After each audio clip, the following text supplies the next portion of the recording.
before we get cracking, we've got a little bit of a PSA, I think. Yeah, I'd call it that. Yeah.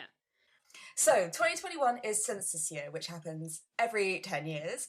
And it's a really great chance for everyone to sort of record where they're living, what they do, their general situation and who they are. And this time is the first time that people can record their gender identity as well as their sex assigned at birth.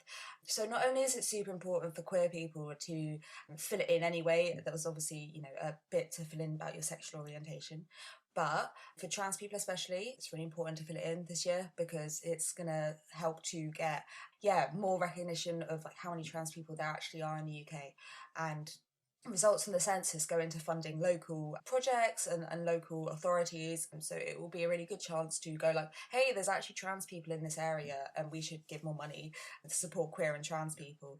And also, if you're living at home and you're over 16 but you're filling in the census with your family and you're not necessarily out, what you can do, just Google census individual access code and you can get sent a code that allows you to separately fill out your part of the census, which will then override anything you already put in with a family as you're filling it in. So there's also an opportunity there to, like, if you're not out, as queer, or you're not out in your gender identity, you can also, if you're over 16, go on to, like I said, Google census individual access code, and it will give you a code to override it. You can do that without anyone knowing. It doesn't tell anyone. So super important to do. And it'll be really, really exciting stuff to maybe have like a more accurate representation of how many queer and trans people there are in the UK. Yeah, because the numbers we have at the moment are really just best guesses, and they are, very, very vague.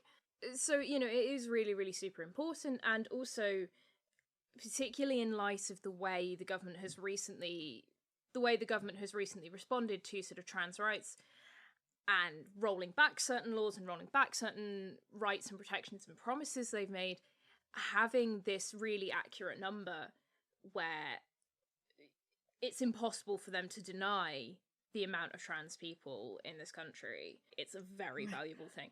Also, as part of it, Lowie and I have both already filled ours out. It says do you identify as the gender assigned at birth? You can tick no on that.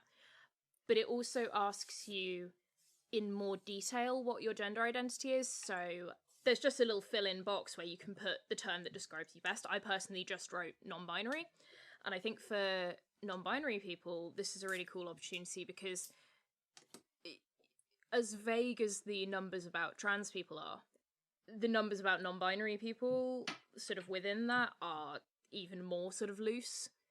So being able to sort of really like clearly define your gender identity on this is a really important thing, and just it's really super important for queer people to fill it out. And we wanted to really get the message out there that, again, if you're not in a situation where it's comfortable or safe for you to out yourself on the census with your family, you can get this individual access code, because again, it's really, really important for the government to know, we're here, we're queer.